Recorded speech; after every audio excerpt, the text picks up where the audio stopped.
Good morning. This is Pastor Lynn with Goodland United Methodist Church. 24 days until Easter. It is March 23rd, and today is my wedding anniversary. I wonder if my husband will remember. As we speak about anniversaries, we come to the Lord's table.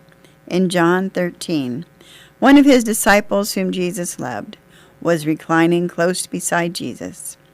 Simon Peter motioned to him to find out who it was he was talking about. So he leaned back against Jesus and asked him, "Lord, who is it?" Jesus replied, "He is the one I give the piece of bread to after I have dipped it."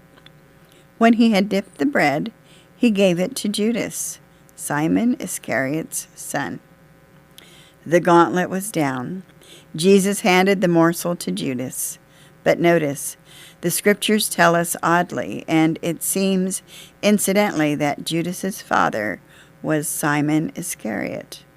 Recently, a terrorist responsible for killing nearly 200 innocent people was sentenced to death for his horrible crime. Once his sentence had been made public, his broken-hearted parents were interviewed. They were weeping and pleading with the judge to be lenient and not give the death penalty. They wept and reminded the press that their son had always been a good boy. It was not until I saw their tear-stained faces that I was prone to remember that even a terrorist has parents. So, although we do not generally remember this, Judas had a father named Simon. He might have been dead by the time Good Friday occurred, but what if he was not? What if he was still alive that fatal Passover weekend? Did he weep to think what a horrible part his son was playing in the crucifixion of an innocent man?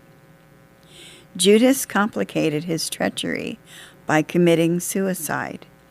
Can these two horrible events, folding over on one another as they did, not have sent his father Simon into an impossible season of sorrow? Of course, we cannot really know how the elder Iscariot dealt with all of this. Jesus counseled us also to reach out to the hurting. I believe that Jesus must have reached out to Judas. If he had the chance, he may have also reached out to his parents. Joy was about to be born on resurrection morning, but Judas would already be dead.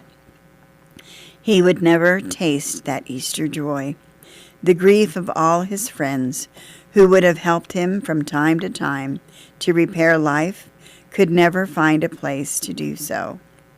Remember that Jesus, 3 years earlier in the Nazarene synagogue, said that he had come to comfort the mourning. So let us watch for those all around us whose children live and die in disgrace and who wait for our comfort. After all, only He is God, who loves when loving is out of fashion. Have a great day.